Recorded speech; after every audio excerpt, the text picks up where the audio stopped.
Hallelujah. हम प्रभु का धन्यवाद करते हैं आज के इस सुंदर दिन के लिए और इस समय के लिए जो प्रभु ने हमें दिया कि हम सब मिलकर एक साथ उसकी आराधना कर सकें। और मैं आशा करता हूं कि आप अपनी आत्मा में आशीषित हो रहे होंगे और अपने जीवन में आप परमेश्वर की आशीषों को, उसके आनंद और उसकी शांति को अनुभव कर रहे होंगे। और हम लगातार आपके लिए प्रार्थना कर रहे हैं और हम लगातार आपको दुआ में याद रखते हैं। और हमें यकीन है कि आने वाले दिनों में हम सब मिलकर के जल्द से जल्द ही साथ में आराधना कर रहे होंगे। और जितने लोग हमारे साथ ऑनलाइन जुड़ रहे हैं उन सब का भी हम स्वागत करते हैं और हम प्रभु के नाम से आपको आशीषित करते हैं। हमें यकीन है कि आज के वचन से आप ज़रूर आशीषित होंगे और मैं आपको उत्साहित करना चाहूँगा कि इस वचन को आप ज़रूर शेयर करें और अपने परिवार से, अपने दोस्तों से, ताकि ज़्यादा से ज़्यादा लोग इस वचन के द्वारा आशीषित हो सकें। आइए हम सब परमेश्वर के वचन का अध्ययन करें और परमेश्वर के वचन से हम कुछ बातों को सीखें। और परमेश्वर का वचन सचमुच में बहुत अद्भुत है। और जब इस बात की तरफ गौर करता हूं कि कितने ध्यान से और कितने बारीकी से परमेश्वर ने इस संसार की रचना की है, और परमेश्वर जो है वो हर एक छोटी सी छोटी बात का ख्याल रखने वाला परमेश्वर है, हर एक छोटे से छोटे डिटेल का वो ख्याल रखने वाला परमेश्वर है। और ये बातें उसके वचन में भी नजर आती हैं। जितना हम परमेश्वर के वचन का अध्ययन करते हैं उतना ही हम चकित हो जाते हैं, उतना ही ज़्यादा हम आश्चर्य से भर जाते हैं कि हमारा परमेश्वर कितना अद्भुत परमेश्वर है और उसके कार्य कितने अद्भुत हैं। अपने वचन में भी उसने इतनी अद्भुत बातें छुपा करके रखी हैं। और जब हम वचन का अध्ययन करते हैं तो जैसे एक सुंदर कारीगरी किसी कपड़े के ऊपर आपने देखा होगा, जब एक कारीगर महीन कारीगरी करता है, एक महीन काम करता है, एक सुंदर काम करता है, तो एक एक स्टिच करता जाता है, एक एक बार वो धागे को पिरोता जाता है। और जैसे जैसे वो पिरोता जाता है, शुरू में कुछ समझ नहीं आता कि क्या बन रहा है, लेकिन जब वो कारीगरी खत्म होती है तो एक सुंदर आकृति, एक सुंदर सा चित्र या सुंदर सा डिजाइन उस कपड़े पर निखर करके सामने आता है। और हमारा परमेश्वर भी उसी प्रकार से कार्य करता है। और जब हम वचन को पढ़ते हैं, खास करके पुराने नियम को जब हम पढ़ते हैं, कई लोग मुझसे कहते हैं कि पास्टर जब हम पुराने नियम को हम पढ़ते हैं तो हमें कुछ समझ में नहीं आता। मैं उनको उत्साहित करना चाहूँगा कि आप पुराने नियम को जब पढ़ रहे हैं तो उसमें आप यीशु मसीह को खोजें। और जहाँ भी आप पुराने नियम में आप पढ़ेंगे आपको उसमें से यीशु मसीह परमेश्वर के पुत्र का एक सुंदर चित्र उभरता हुआ नजर आएगा। और सारी बातें मिलकर के, सारी बातें यीशु मसीह की सामर्थ्य से रची गई हैं, उसके द्वारा और उसके लिए ही रची गई हैं। सारी बातों में पिता परमेश्वर जो है वो यीशु मसीह को महिमा देता है। आइए हम देखते हैं परमेश्वर के वचन में। और बीते दिनों जब मैं अध्ययन कर रहा था तो मैं याकूब के परिवार, याकूब जिसका कि नाम इज़राइल हुआ, और इज़राइल के 12 गोत्र हैं। ये 12 गोत्र याकूब के 12 बेटों के नाम पर हैं। और इन 12 गोत्रों में से, या इज़राइल की जो 12 ट्राइब्स, 12 ट्राइब्स, 12 जातियां, 12 गोत्र, इज़राइल के 12 गोत्र हैं, उसमें यूसुफ का नाम नहीं है, लेकिन यूसुफ के बच्चों का नाम वहां पर आता है, इफ्राइम और मनाशे। आज हम इन 12 बेटों के विषय में देखेंगे और इन 12 बेटों, और खास करके इन 12 बेटों के नाम के विषय में। और जब हम इस नाम को देखेंगे तो एक अद्भुत रहस्य हमारे सामने खुलेगा, एक अद्भुत प्रकाशन की बात हमारे सामने खुलेगी जो मुझे यकीन है कि आपको आशीषित करेगी। और आप भी चकित रह जाएंगे कि परमेश्वर कितने बारीकी से हमें संदेश देता है। वचन बताता है कि परमेश्वर की महिमा है किसी बात को छुपाने की, और राजाओं की महिमा है उस बात को खोज निकालने के लिए। हालेलुया। आइए आज हम परमेश्वर की बातों में से इन रहस्यों को खोजने की कोशिश करें और उसे सीखने की कोशिश करें। तो याकूब के 12 बेटे थे, और अगर आप इसको पढ़ना चाहेंगे पूरे डिटेल में तो ये आपको मिल जाएगा उत्पत्ति की पुस्तक, उसका 29 अध्याय के 31 पद से। और याकूब के बेटे जो रेचल और लिया, जो उसकी 2 पत्नियां थी, उनके द्वारा याकूब के 12 बेटे हुए। और उन बेटों के नाम मैं आपको संक्षेप में बता रहा हूँ। उन बेटों के नाम इस प्रकार से है: रूबेन, शिमोन, लिवाई, जूदा, दान, नप्ताली, गाद, अशेर, इस्साकार, जबूलून, यूसुफ और बेंजामिन या बिन्यामिन जैसा हिंदी में कहते हैं। तो फिर से मैं बताता हूं: रूबेन, शिमोन, लिवाई, जूदा, दान, नप्ताली, गाद, अशेर, इस्साकार, जबूलून, यूसुफ या जोसेफ और बेंजामिन या बिन्यामिन। और इन 12 बेटों के नाम, जब इन 12 बेटों के नाम को हम देखते हैं तो इन 12 बेटों के नाम में एक अद्भुत प्रकाशन छुपा हुआ है और एक प्रकार से पिता परमेश्वर एक विश्वासी के जीवन में निर्देश दे रहा है और वो यीशु मसीह हमारे जीवन में किस प्रकार से कार्य करेंगे और कैसे हमें आशीषित करेंगे, उसके विषय में दिशा निर्देश परमेश्वर ने इन 12 नामों में दिए हैं। और इन 12 नामों के जब हम मतलब देखते हैं तो हमें वो प्रकाशन की बातें हमें मिलना शुरू हो जाती हैं। और मैं बीते दिनों बातें कर रहा था कि जब भी हमें परमेश्वर से प्रकाशन मिलता है वो हमारे जीवन में सामर्थ और छुटकारे को उत्पन्न करता है। जब प्रकाशन हमें मिलता है वो हमारे जीवन में सामर्थ और छुटकारे को उत्पन्न करता है। अगर सोचिए कि कोई व्यक्ति हो जिसके ऊपर 20,000 रुपए का उधार हो और वो बड़ा परेशान हो कि कैसे मैं इस 20,000 रुपए को मैं चुका पाऊंगा, लेकिन उसके किसी रिश्तेदार ने उसके अकाउंट में 2 लाख रुपए जमा कर दिए हों, लेकिन इस व्यक्ति को उसके विषय में पता ही नहीं है, उसको उसका प्रकाशन ही नहीं है। तो 2 लाख रुपए उसके अकाउंट में है लेकिन वो उसके किसी कार्य के नहीं है क्योंकि उसके उसके विषय में पता ही नहीं है। लेकिन जैसे ही उसको प्रकाशन मिल जाता है कि मेरे अकाउंट में 2 लाख रुपए रखे हुए हैं, तो वो कैसे उस 20,000 रुपए को चुकाएगा उसके लिए वो चिंतित नहीं होता, परंतु उसको पता है कि मेरे पास में ज़रूरत से ज़्यादा है। वो प्रकाशन उसको मिल गया है और उसके बाद में उसको अगर ये प्रकाशन मिल जाए कि कैसे उसको निकालना है उसे बैंक अकाउंट से, कैसे किस प्रकार से उसको उस रुपए की निकासी करनी है, तो उस सामर्थ्य को अपने जीवन में वो उसका उपयोग कर पाएगा, उसका इस्तेमाल कर पाएगा। और सचमुच में परमेश्वर ने स्वर्गीय स्थानों में हमारे लिए कितनी आशीषें रखी हैं, लेकिन जब तक उसके विषय में हमें प्रकाशन नहीं होगा परमेश्वर के वचन से और उन आशीषों को अपने जीवन में किस प्रकार से हमें इस्तेमाल करना है, परमेश्वर ने जो सामर्थ हमें दी है उसका किस प्रकार से हमें अपने जीवन में इस्तेमाल करना है, तो वो आशीषें हमारे लिए मुहैया करा दी गई है, वो हमारे लिए अवेलेबल है, लेकिन उसको हम यूज़ नहीं कर पाएंगे। शायद हमें पता नहीं है या उसको किस प्रकार से यूज़ करना है वो ना मालूम हो। परमेश्वर के वचन का जब हम अध्ययन करते हैं, प्रकाशन की बातों को हम सीखते हैं, तो प्रकाशन की बातें हमारे जीवन में सामर्थ रिलीज करती हैं। परमेश्वर ने जो सामर्थ हमारे लिए दी है, जो अधिकार हमें दिए हैं और जो आशीषें हमें दी हैं, वो हम अपने जीवन में परमेश्वर के वचन के द्वारा, उसके प्रकाशन की बातों के द्वारा अपने जीवन में हम रिलीज कर पाते हैं। हालेलुया। आइए हम इन 12 बेटों, इन 12 गोत्रों के नाम में जो प्रकाशन छुपा है उसके विषय में हम देखेंगे। और मैं संक्षेप में बताने की कोशिश कर रहा हूँ। अगर एक एक बेटे के नाम के विषय में मैं डिस्कस करने लगूँ या इसके विषय में मैं सिखाना चाहूँ तो एक एक घंटे का मैसेज जो है वो एक एक नाम पे हो जाएगा, लेकिन बड़े संक्षेप में मैं आपको बताना चाहूँगा और मुझे यकीन है कि आपको इससे आशीष मिलेगी। पहले बेटे का जो नाम है रूबेन, रूबेन का मतलब होता है मेरे बेटे को देखो, सी माई सन। रूबेन, सी माई सन। और परमेश्वर पिता लोगों को कह रहा है, मनुष्यों को कह रहा है कि मेरे बेटे को देखो, रूबेन मेरे बेटे को देखो। दूसरे बेटे का नाम है शिमोन। शिमोन का मतलब होता है सुनना, और परमेश्वर कह रहा है मेरे बेटे की सुनो। लीवाई का मतलब है उससे जुड़ो, और परमेश्वर हमसे कह रहा है मेरे बेटे के साथ में, यीशु मसीह के साथ में सहभागिता करो, हैव फेलोशिप विद हिम, उसके साथ में जुड़ो।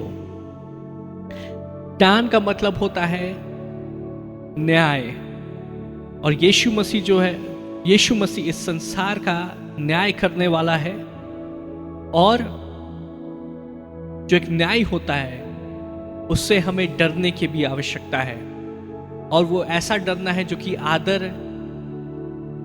आदर के कारण उसको वो आदर देना और आदर के कारण उससे भयभीत होना। नप्ताली का मतलब होता है रेसलिंग या द्वंद्व करना। हालेलुया। और परमेश्वर चाहता है कि हम अपने आत्मिक जीवन में द्वंद्व करें, और परमेश्वर के साथ में कभी कभी हमें द्वंद्व करना पड़ता है। जिस प्रकार से याकूब ने द्वंद्व किया कि जब तक तू मुझे आशीषित नहीं कर देगा मैं तुम्हें जाने नहीं दूंगा। इसके विषय में मैं और अभी आगे मैं आप लोगों को बताऊंगा। गाद का मतलब होता है एक सेना, और परमेश्वर हमसे कह रहा है कि मेरे बेटे के पीछे हो लो, जैसे एक सेना में एक सेनापति के पीछे सैनिक हो लेते हैं। अशेर का मतलब होता है आशीषित होना, और जब हम यीशु मसीह के पीछे हो लेते हैं हम स्वर्ग के स्थानों में आशीषित होते हैं। इसखार का मतलब होता है सेवा करना, और यीशु मसीह ने हमें उदाहरण दिया कि कैसे हमें सेवा करनी है, और हमें परमेश्वर के पुत्र की सेवा करनी है। जब हम सेवा करते हैं, सेवा से आशीष रिलीज होती है। ज़बूलून का मतलब होता है उसकी उपस्थिति में बने रहो, परमेश्वर की उपस्थिति में बने रहो।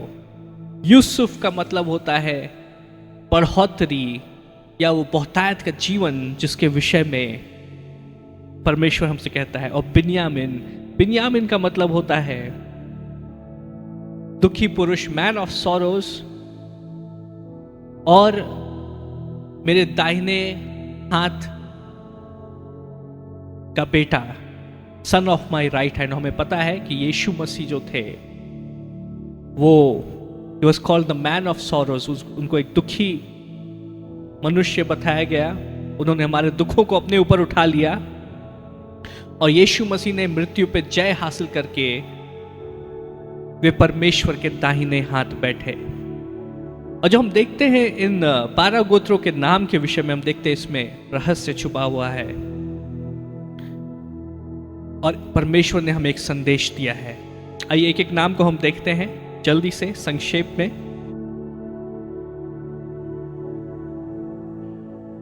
पहला नाम रूबेन, और अगर हम यूहन्ना 1:14 अध्याय देखें, वहां पे इस प्रकार से लिखा हुआ है, और वचन देहधारी हुआ और अनुग्रह और सच्चाई से परिपूर्ण होकर हमारे बीच में डेरा किया, और हमने उसकी ऐसी महिमा देखी जैसे पिता के एकलौते की महिमा। हालेलुया।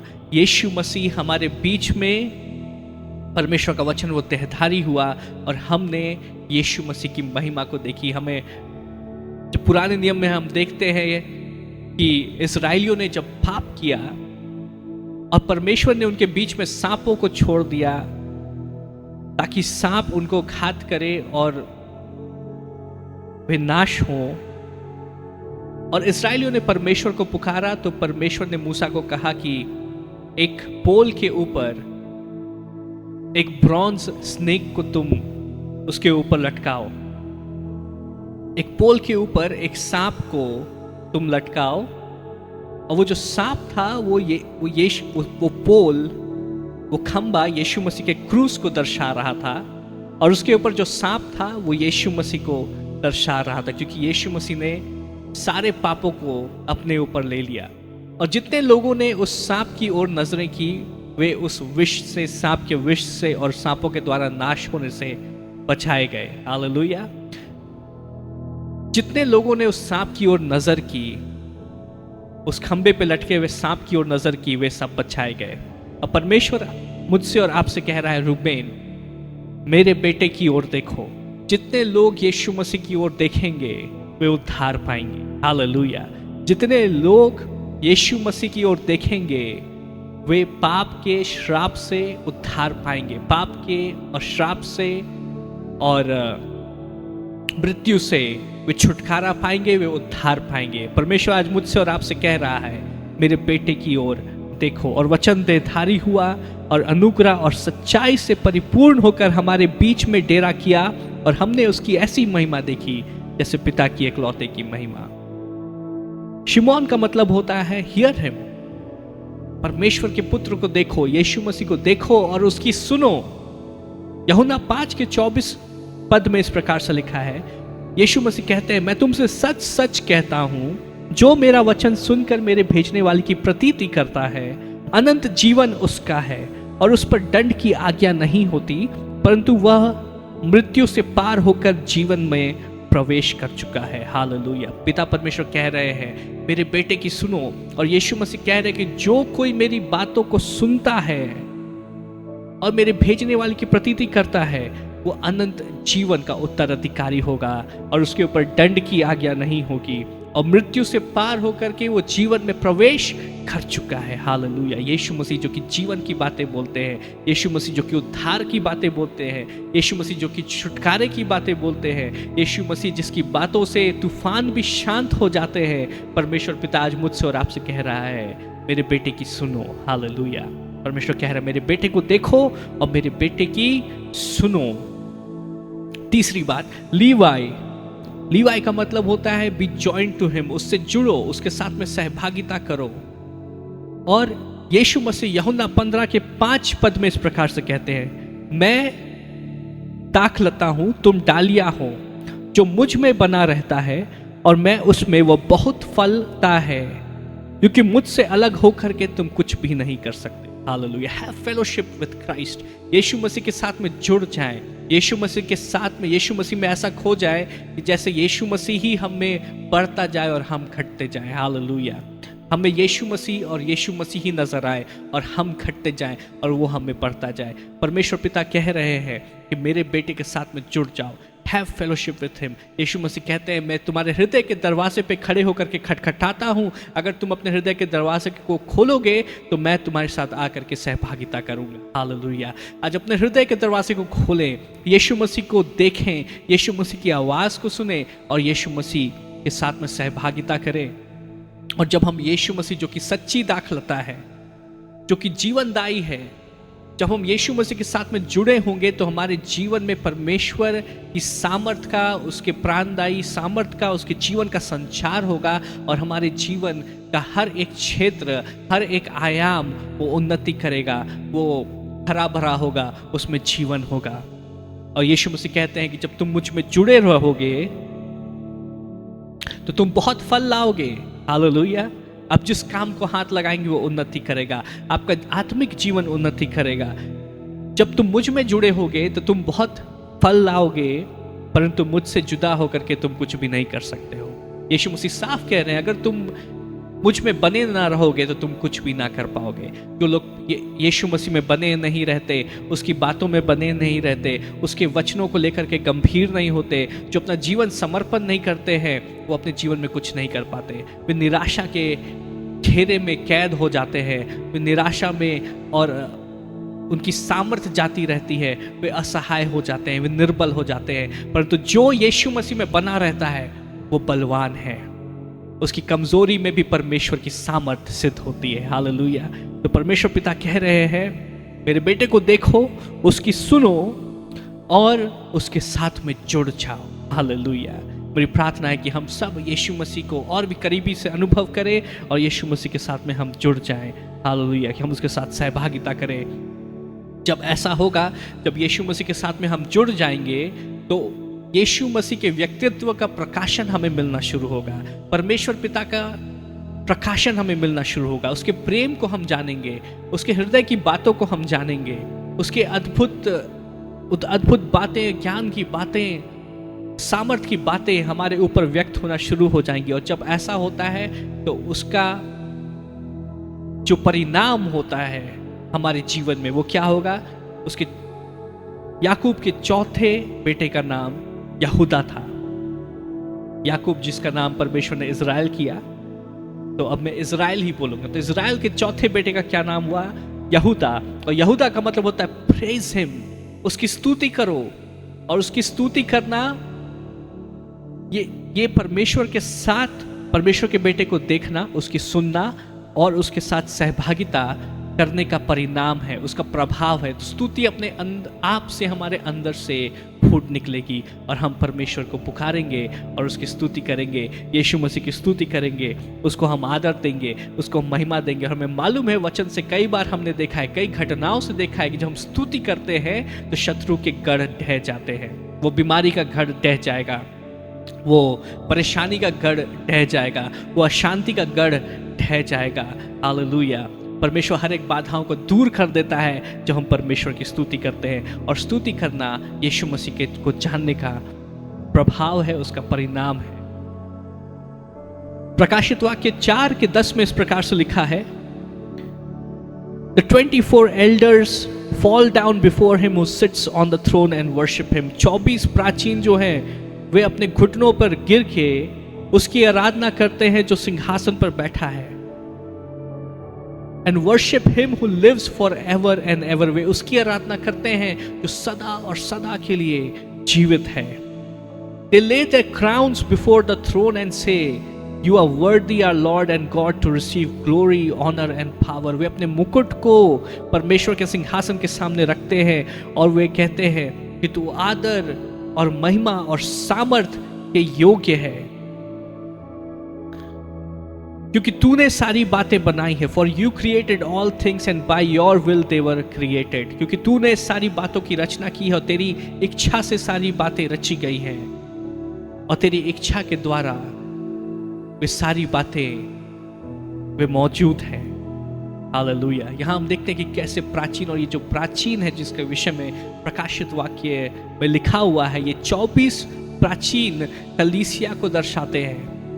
और कलीसिया यीशु मसीह का जब प्रकाशन उसको मिलता है कलीसिया को कि यीशु मसीह जो कि सिंहासन पर मौजूद है, जिसने मृत्यु को हराया है, जो कि मृत्युंजय है, जो जयवंत है, परमेश्वर का इकलौता पुत्र जिसके द्वारा सारी बातें रची गई हैं उसकी मर्जी के अनुसार और अपने वचन की सामर्थ्य से वो सारी बातों को संभालता है।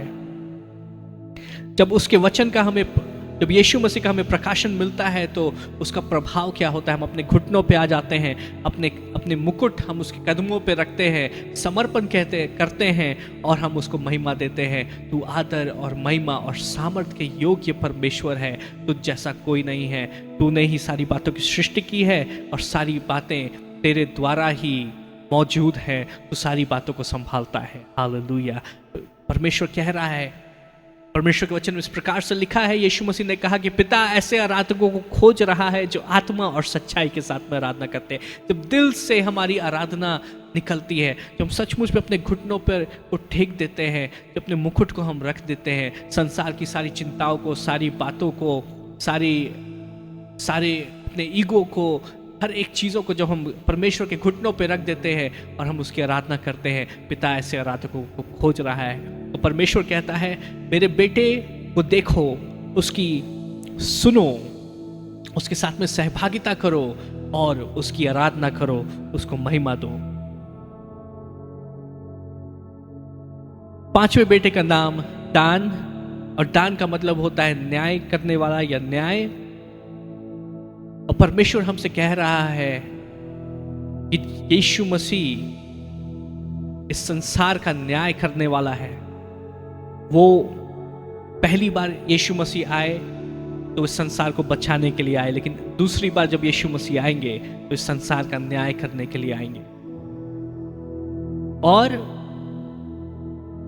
परमेश्वर चाहता है कि जब भी हम परमेश्वर की उपस्थिति में जाएं, जब हम यीशु मसीह की उपस्थिति में जाएं, यीशु मसीह के सिंहासन के सामने जाएं, तो हम प्रेम के साथ में जाएं और हम भरोसे के साथ में जाएं, लेकिन उसके साथ में कभी भी हम उसको हल्के में ना लें। परंतु जब भी हम परमेश्वर की, यीशु मसीह की उपस्थिति में जाते, इस बात को हम याद रखें कि वो राजाओं का राजा और प्रभुओं का प्रभु, सर्वशक्तिमान परमेश्वर है। और बड़ी आदर के साथ में और एक पवित्र भय के साथ में हम उसके सिंहासन के सामने जाएं, आदर और उसको महिमा और स्तुति देते हुए उसके सम्मुख हम जाएं। और जब हम पर यीशु मसीह को जानते हैं, यीशु मसीह की सामर्थ को हम जितना जानते हैं, जितना समझते हैं, वो कितना अलौकिक, कितना अद्भुत और कितना सामर्थी है, अपने आप ही एक पवित्र भय, एक रेवरेंशियल फियर, एक आदर पैदा करने वाला भय हमारे हृदय में समा जाता है। जैसे हम जान लेते हैं कि इस पूरी सृष्टि में, सृष्टि को संभालने वाला सर्वशक्तिमान परमेश्वर वो हमारे सामने है। जब हम परमेश्वर की उपस्थिति में जाते हैं, we have to enter into his presence with reverential fear. इसको हम लूका 7 के 16 पद में भी हम देखते हैं कि लूका 7 में एक जवान लड़का जो कि मर गया था और उसकी माँ विधवा थी और उसकी माँ का इकलौता सहारा उसका बेटा था। वो अपने बेटे से बहुत प्रेम करती थी, लेकिन वो इकलौता बेटा मर गया और उसकी माँ अपने जवान बेटे के लिए रोते रोते जा रही थी। रास्ते में उसको ले जाया जा रहा था, उसके शरीर को ले जाया जा रहा था, लेकिन यीशु मसीह जब वहाँ मौजूद थे तो यीशु मसीह का मन, यीशु मसीह दुख से भर गए और यीशु मसीह ने उस माँ की पीड़ा को समझा। और तब यीशु मसीह उस शरीर के पास जाते हैं, उस जवान लड़के के शरीर के पास जाते हैं और उस लड़के को बोलते हैं कि तू उठ, और वो लड़का फिर से जीवित हो उठता है। यीशु मसीह एक बार फिर से उसको जीवन देते हैं। और जब ऐसा होता है तो लूका 7 के 16 में इस प्रकार से लिखा है, इससे सब पर भय छा गया और वे परमेश्वर की बड़ाई करके कहने लगे कि हमारे बीच में एक बड़ा भविष्यवक्ता उठा है और परमेश्वर ने अपने लोगों पर कृपा दृष्टि की है। हालेलुया। जब यीशु मसीह की सामर्थ को लोगों ने देखा, जब उन्होंने देखा कि उस विधवा माँ का इकलौता बेटा जो था वो जीवित हो उठा, तो उसका प्रभाव लोगों के ऊपर क्या हुआ? एक आदर पैदा करने वाला भय, एक रेवरेंशियल फियर उनके ऊपर छा गया। उन्हें समझ में आ गया कि हमारे बीच में कोई बहुत बड़ी और महान और सामर्थी हस्ती है, और वो सामर्थी हस्ती और कोई नहीं परंतु सर्वशक्तिमान परमेश्वर उनके बीच में था। जितना यीशु मसीह का व्यक्तित्व हमारे ऊपर प्रकट होता है, उतना ही हम आश्चर्य से भर जाते हैं और एक आदर और एक महिमा जो हमारे अंदर पैदा करता है, उस भय से हम भर जाते हैं। जब भी परमेश्वर की उपस्थिति में जाएं, हमेशा इस बात का ख्याल रखें कि हम परमेश्वर की उपस्थिति में हैं। हम किसी संसार के किसी नेता या लीडर की उपस्थिति में नहीं है, किसी प्रेसिडेंट की उपस्थिति में नहीं है, परंतु हम सर्वशक्तिमान प्रभुओं के प्रभु, राजाओं के राजा, परमेश्वरों के परमेश्वर की उपस्थिति में है। हालेलुया। दान का मतलब होता है न्याय, और परमेश्वर हमसे कह रहा है कि उसकी स्तुति करो और उसके सम्मुख भय से जाओ, भय के साथ उसके सम्मुख जाओ, आदर के साथ उसके सम्मुख जाओ। नप्ताली का मतलब होता है द्वंद, और नप्ताली के द्वारा परमेश्वर हमसे कह रहा है कि उसको खोजो, सीखे। जिस प्रकार से याकूब ने परमेश्वर के साथ में द्वंद किया और याकूब ने कहा कि जब तक तू मुझे आशीषित नहीं करेगा मैं तुझको नहीं जाने दूंगा, और तब परमेश्वर ने याकूब को कहा कि आज से तेरा नाम इज़राइल होगा, और इज़राइल का जीवन बदल गया और परमेश्वर ने इज़राइल को आशीषित किया। हालेलुया। कई बार हमें भी अपने जीवन में परमेश्वर की उपस्थिति को खोजना जरूरी है। जब हम खोजेंगे तो हम पाएंगे, जब ढूंढेंगे तो हम उसको पाएंगे, जब खटखटाएंगे तो खुलेगा। हालेलुया। जब मांगेंगे तो हमें दिया जाएगा, और परमेश्वर चाहता है कि हम उसकी उपस्थिति को खोजें। दूसरा इतिहास 15 अध्याय का 2 पद में इस प्रकार से लिखा है,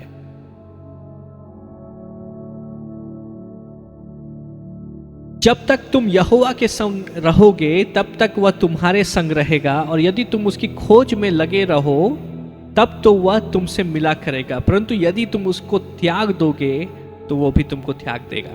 हालेलुया।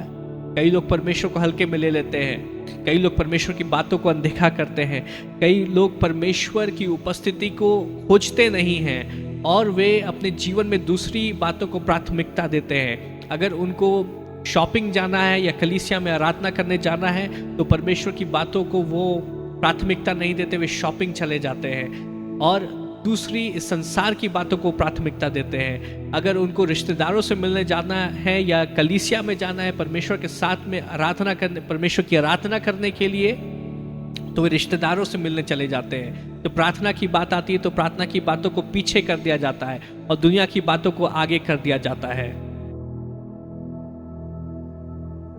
हालेलुया। लेकिन परमेश्वर यहां हमसे कह रहा है, जब तक तुम यहोवा के संग रहोगे तब तक वह तुम्हारे संग रहेगा। यदि तुम उसकी खोज में लगे रहो तब वह तुमसे मिला करेगा, परंतु यदि तुम उसको त्याग दोगे तो वह भी तुमको त्याग देगा। कई बार हमें हमारे सांसारिक इच्छाओं के साथ में द्वंद्व करना पड़ता है, सांसारिक इच्छाओं के साथ में हमें लड़ाई करनी पड़ती है, शरीर की बातों के साथ में हमें लड़ाई करनी पड़ती है और परमेश्वर को खोजना पड़ता है। परमेश्वर को खोजना मतलब सांसारिक बातों को त्यागना, सांसारिक बातों के साथ में द्वंद्व करना, उनको छोड़ देना। और परमेश्वर चाहता है कि हम यीशु मसीह को खोजें, क्योंकि अगर हम यीशु मसीह को खोजेंगे तो हम उसको पाएंगे, लेकिन अगर हम यीशु मसीह को अनदेखा करेंगे तो परमेश्वर भी हमको अनदेखा कर देगा। सचमुच में एक आशीष की भी बात है कि परमेश्वर हमसे एक वादा कर रहा है कि जब हम परमेश्वर को खोजेंगे तो हम परमेश्वर को पाएंगे, और परमेश्वर हमें एक चेतावनी भी दे रहा है, अगर हम परमेश्वर को अनदेखा करेंगे तो परमेश्वर भी लोगों को अनदेखा कर देता है। हालेलुया। हमें प्रार्थना है कि हम सब परमेश्वर को खोजने वाले लोग हों। और यहाँ पर हम देखते हैं कि परमेश्वर हमसे कह रहा है, मेरे बेटे को देखो, उसकी सुनो, उसके साथ में सहभागिता करो, उसकी स्तुति करो और उसके सम्मुख भय के साथ जाओ और उसको खोजो। हालेलुया। नप्ताली, परमेश्वर को खोजो।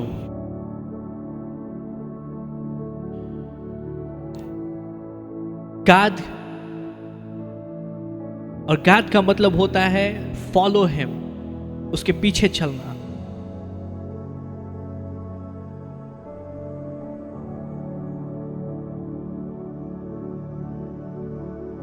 गाद का मतलब है एक सेना, और जैसे सेना में सैनिक सेनापति के पीछे हो लेते हैं, वैसे ही हमें भी यीशु मसीह के पीछे हो लेना है। एक सेनापति कहता है कि इस कार्य को करो, और सैनिक उससे प्रश्न नहीं करता, परंतु वो उस कार्य को करता है। हालेलुया। यीशु मसीह जब अपने चेलों के पास आए, यीशु मसीह ने अपने चेलों को कहा कि मेरे पीछे हो लो, और चेलों ने सब कुछ छोड़ करके वे यीशु मसीह के पीछे हो लिए। और जब वे यीशु मसीह के पीछे हो लिए तो उसका परिणाम क्या हुआ कि वे चेले इतने सामर्थी हो गए कि उन्होंने इस संसार को हमेशा के लिए बदल दिया, और उनको स्वर्ग में ऐसा सिंहासन दिया गया जो कि अविनाशी है। हालेलुया। जब परमेश्वर हमें कहता है, जब यीशु मसीह हमसे कहता है कि मेरे पीछे हो लो, तो स्वर्गीय सेनाओं का सेनापति है, वो स्वर्गीय सेनाओं का अधिकारी है। और जब परमेश्वर हमसे कह रहा है मेरे पीछे हो लो, तो हमें उसके पीछे हो लेना है। हालेलुया। तब हमें यहाँ वहाँ की बातों को नहीं सोचना है। जो परमेश्वर हमें निर्देश देता है, उस निर्देश को बिना प्रश्न किए हुए हमें उसको पूरा करना है पूर्ण समर्पण के साथ में। और जब ऐसा होगा तो उस परमेश्वर की सामर्थ को हम अपने जीवन में बहता हुआ देखेंगे। यूहन्ना 8:12 पद यहाँ पे इस प्रकार से लिखा है, तब यीशु ने फिर लोगों से कहा, जगत की ज्योति मैं हूँ, जो मेरे पीछे हो लेगा वह अंधकार में ना चलेगा परंतु जीवन की ज्योति पाएगा। हालेलुया। परमेश्वर पिता हमसे कह रहा है मेरे बेटे के पीछे हो लो, और यीशु मसीह हमसे कह रहे हैं कि जगत की ज्योति मैं हूँ, और जब हम यीशु मसीह के पीछे हो लेते हैं तो हम अंधकार में नहीं होंगे परंतु हम जीवन की ज्योति पाएंगे। हालेलुया। हमें प्रार्थना है कि हम यीशु मसीह के पीछे पूर्ण समर्पण के साथ में हो ले, और जब हम यीशु मसीह के पीछे पूर्ण समर्पण के साथ में हो लेते हैं, जब हम संसार की बातों को छोड़ करके परमेश्वर की बातों को प्राथमिकता देते हैं, यीशु मसीह की बातों को प्राथमिकता देते हैं, उसका परिणाम क्या होता है? उसका परिणाम अगले बेटे का नाम, और उसके द्वारा हमें प्रकाशन परमेश्वर ने दिया है। अगले बेटे का नाम है अशेर। अशेर का मतलब होता है आशीष, स्वर्गीय स्थानों में आशीष, blessed in heavenly places. Asher का मतलब है ब्लेस्ड इन हेवनली प्लेसेस। और परमेश्वर हमसे कह रहा है कि मेरे बेटे को देखो, उसकी सुनो, उसके साथ में जुड़ जाओ, उसकी स्तुति करो, उसके सम्मुख आदर के साथ जाओ, उससे भयभीत होकर के उसके सम्मुख आदर के साथ जाओ, उसको खोजो और उसके पीछे हो लो। जब तुम उसके पीछे हो लोगे, जब तुम समर्पण के साथ में यीशु मसीह के पीछे हो लोगे, तो तुम स्वर्गीय स्थानों में आशीषित होगे। हालेलुया। स्वर्गीय स्थानों में तुम आशीषित होगे। इफिसियों 1:3 पद में इस प्रकार से लिखा है, हमारे प्रभु यीशु मसीह के परमेश्वर और पिता का धन्यवाद हो कि उसने हमें मसीह में स्वर्गीय स्थानों में सब प्रकार की आशीषें दी हैं। हालेलुया। परमेश्वर हमें आशीषित करने नहीं वाला है, परंतु उसने हमें आशीषित कर दिया है। वो सारी आशीषें हमारे लिए अवेलेबल है, हमें केवल मांगना है और उसको अपने जीवन में रिसीव करना है। हालेलुया। वो सारी सामर्थ हमारे लिए रिलीज कर दी गई है। स्वर्गीय स्थानों में परमेश्वर पिता ने मसीह में हमें हर प्रकार की आशीषें दे दी हैं, हमें केवल उसे ग्रहण करना है। हालेलुया। और वो हम कैसे ग्रहण करते हैं? जब हम यीशु मसीह के पीछे हो लेते हैं, जब हम यीशु मसीह में बने रहते हैं, जब हम उसकी सुनते हैं। हालेलुया। जब यीशु मसीह के वचन हम दृढ़ हो जाते हैं, जब हम स्वर्गीय स्थानों में आशीषित होते हैं, और जैसे हमारी आत्मा आशीषित होते हैं, हम संसार में भी आशीषित होते हैं। लेकिन ये आशीषें हमें क्यों मिलती है? परमेश्वर चाहता है कि हम आशीषित हों और हम आनंदित हों, लेकिन ये केवल हमारे लिए नहीं है। परमेश्वर ये नहीं चाहता कि हम सब सेल्फिश हो जाएं और केवल अपने विषय में सोचने वाले लोग हों, कि हम स्वार्थी लोग हों। लेकिन परमेश्वर चाहता है कि हमारे जीवन के द्वारा उसकी महिमा इस संसार में प्रकट हो। और परमेश्वर जब हमें आशीषित करता है, उसके बाद हमें क्या करना है? उसका प्रकाशन परमेश्वर ने याकूब के अगले बेटे के नाम के साथ में दिया है। और अगले बेटे का नाम अशेर के बाद में कौन आता है? इसखार। इसखार का मतलब सेवा करना, सर्व हिम। और मरकुस 10 उसके 45 पद में इस प्रकार से लिखा है, मार्क 10:45, क्योंकि मनुष्य का पुत्र इसलिए नहीं आया कि उसकी सेवा टहल की जाए, पर इसलिए आया कि आप सेवा टहल करें और बहुतों की छुड़ौती के लिए अपने प्राण दे। हालेलुया। परमेश्वर के पीछे जब हम हो लेते हैं, यीशु मसीह में जब हम बने होते हैं, जब यीशु मसीह के पीछे हो लिए, तो हम स्वर्गीय स्थानों में आशीषित होते हैं। लेकिन फिर परमेश्वर कह रहा है कि तुमको मैंने बहुतायत से आशीषित किया है, ताकि तुम दूसरों के लिए भी एक आशीष का कारण बनो। हालेलुया। इससे खार स्वर्ग के राज्य में वही बड़ा है जो कि दूसरों की सेवा करता है। यीशु मसीह ने कहा कि मैं इसलिए नहीं आया कि मैं अपनी सेवा कराऊं, परंतु मैं सेवा करने के लिए आया। और यीशु मसीह ने हमें एक उदाहरण दिया है। इससे खार हम परमेश्वर यीशु मसीह की सेवा करें। यीशु मसीह की सेवा हम कैसे करते हैं? जब हम कलीसिया में सेवा करते हैं, जब हम परमेश्वर के लोगों की सेवा करते हैं, हम यीशु मसीह की सेवा कर रहे हैं। जब हम अपने कलीसिया में विश्वासियों की, अपने पड़ोसियों की जब हम सेवा कर रहे हैं, जब उनकी सहायता कर रहे हैं, उनकी मदद कर रहे हैं, जब उनको हम एनकरेज कर रहे हैं, हम यीशु मसीह की सेवा कर रहे हैं। और जब हम यीशु मसीह की सेवा करते हैं, जब इससे खार हमारे जीवन में रिवील होता है, प्रकट होता है, तो उसके बाद क्या होता है? उसका परिणाम क्या होता है? उसका परिणाम याकूब, उसका प्रकाशन याकूब के अगले बेटे के नाम में दिया गया है। और अगले बेटे का नाम है जबूलून। हालेलुया। और जबूलून का मतलब होता है कि उसकी उपस्थिति में रहना, उसकी उपस्थिति में बने रहना। जब परमेश्वर के लोग यीशु मसीह के पीछे हो लेते हैं, स्वर्गीय स्थानों में आशीषित होते हैं, और वे उस आशीषों के द्वारा एक दूसरे की सेवा करते हैं, एक दूसरे से प्रेम करते हैं, एक दूसरे में मेल मिलाप के साथ में रहते हैं, कलीसिया अपनी सामर्थ में प्रकट होना शुरू हो जाती है। और जब कलीसिया मेल मिलाप के साथ में एक दूसरे की सेवा कर रही है, आपस में लड़ झगड़ नहीं रही है, परंतु एक दूसरे की सेवा कर रही है, उनमें परस्पर प्रेम बना हुआ है। और जब वो परस्पर प्रेम प्रकट होता है, तो उसके साथ में जबूलून प्रकट होता है। हालेलुया। जबूलून परमेश्वर के लोगों के ऊपर परमेश्वर की उपस्थिति आकर के ठहर जाती है, परमेश्वर का अभिषेक आकर के ठहर जाता है, परमेश्वर की आत्मा आकर के ठहर जाती है। भजन संहिता 91:1 यहाँ पे इस प्रकार से लिखा हुआ है, जो परम प्रधान के छाए हुए स्थान में बैठा रहे, वह सर्वशक्तिमान की छाया में ठिकाना पाएगा। मैं यहोवा के विषय में कहूंगा कि वो मेरा शरण स्थान और गढ़ है, वो मेरा परमेश्वर है और मैं उस पर भरोसा रखूंगा। परमेश्वर को अपना शरण स्थान और गढ़ हर कोई नहीं कह सकता है। केवल साल में 2 या 3 बार साम 91 पढ़ने वाले लोग नहीं कह सकते हैं कि परमेश्वर मेरा शरण स्थान और गढ़ है, परंतु परमेश्वर को अपना शरण स्थान और गढ़ वो कह सकता है जो कि यीशु मसीह को देखता है, उसके वचनों को सुनता है, उसके साथ में सहभागिता करता है, उसकी स्तुति करता है, उसके सम्मुख वो आदर और भय के साथ में जाता है और वो उसको खोजता है, उसके पीछे हो लेता है, वो स्वर्ग स्थानों में आशीषित होगा। और जो कि परमेश्वर के लोगों की सेवा करता है, जो अपनी आशीषों का इस्तेमाल दूसरों को आशीषित करने के लिए करता है, वो व्यक्ति परमेश्वर की उपस्थिति में बना रहेगा। वो ज़बूलून को अपने जीवन में अनुभव करेगा, परमेश्वर की उपस्थिति उसके जीवन में होगी और वो कह सकता है कि परमेश्वर मेरा शरण स्थान और गढ़ है। हालेलुया। मुझे किसी बात से घबराने की आवश्यकता नहीं है, मैं उस पर भरोसा रखूंगा कि परमेश्वर मेरा शरण स्थान और गढ़ है। मेरी प्रार्थना है कि हम सब इस ज़बूलून के स्थान को, इस परमेश्वर की उपस्थिति के स्थान को, इस सामर्थ्य के स्थान को, जहां परमेश्वर हमारा शरण स्थान और गढ़ ठहरता है, उसको अपने जीवन में हम अनुभव करें। उसके आगे हम देखते हैं अगले बेटे का नाम यूसुफ। जब हम ज़बूलून को अपने जीवन में अनुभव करते हैं तो उसके बाद में यूसुफ हमारे जीवन में प्रकट होना शुरू होता है। यूसुफ का मतलब है हमारे जीवन में बढ़ोतरी, हमारे जीवन में उन्नति। और यीशु मसीह ने यूहन्ना के 10 में कहा, चोर किसी और काम के लिए नहीं आता परंतु केवल चोरी करने और घात करने और नष्ट करने को आता है। मैं इसलिए आया कि वे जीवन पाएं और बहुतायत से पाएं। हालेलुया। और यूसुफ का मतलब है बहुतायत, बढ़ोतरी, उन्नति। और जब हम यूसुफ को अपने जीवन में प्रकट होता हुआ देखते हैं, इस प्रकाशन को अपने जीवन में प्रकट होता हुआ देखते हैं, जब हम इस स्थान पे पहुंचते हैं, हम यीशु मसीह ने जिस बहुतायत के जीवन के विषय में कहा था उसको अपने जीवन में हम अनुभव करने लगते हैं।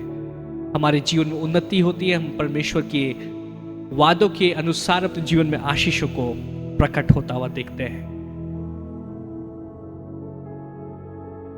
और अंत में हम देखते हैं ये सारी बातें जिसने यूसुफ को अपने जीवन में अनुभव किया, फिर वो बेन्यामीन को अपने जीवन में अनुभव करता, बेंजामिन को अपने जीवन में अनुभव करता। और बेंजामिन का अर्थ होता है दुखी पुरुष। इसके 2 अर्थ हैं, दुखी पुरुष और मेरे दाहिने हाथ का बेटा,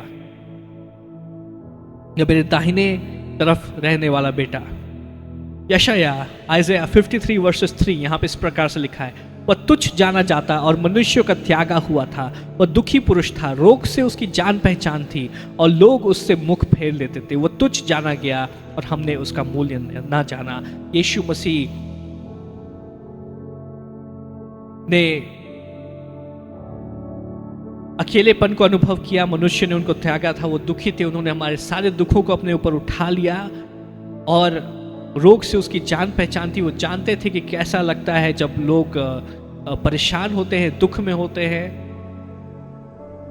और लोगों ने उनका तुच्छ जाना। उन्होंने इन सारी बातों को, इन सारे श्रापों को अपने ऊपर ले लिया ताकि मैं और आप परमेश्वर की बहुतायत को अपने जीवन में अनुभव करें। हालेलुया।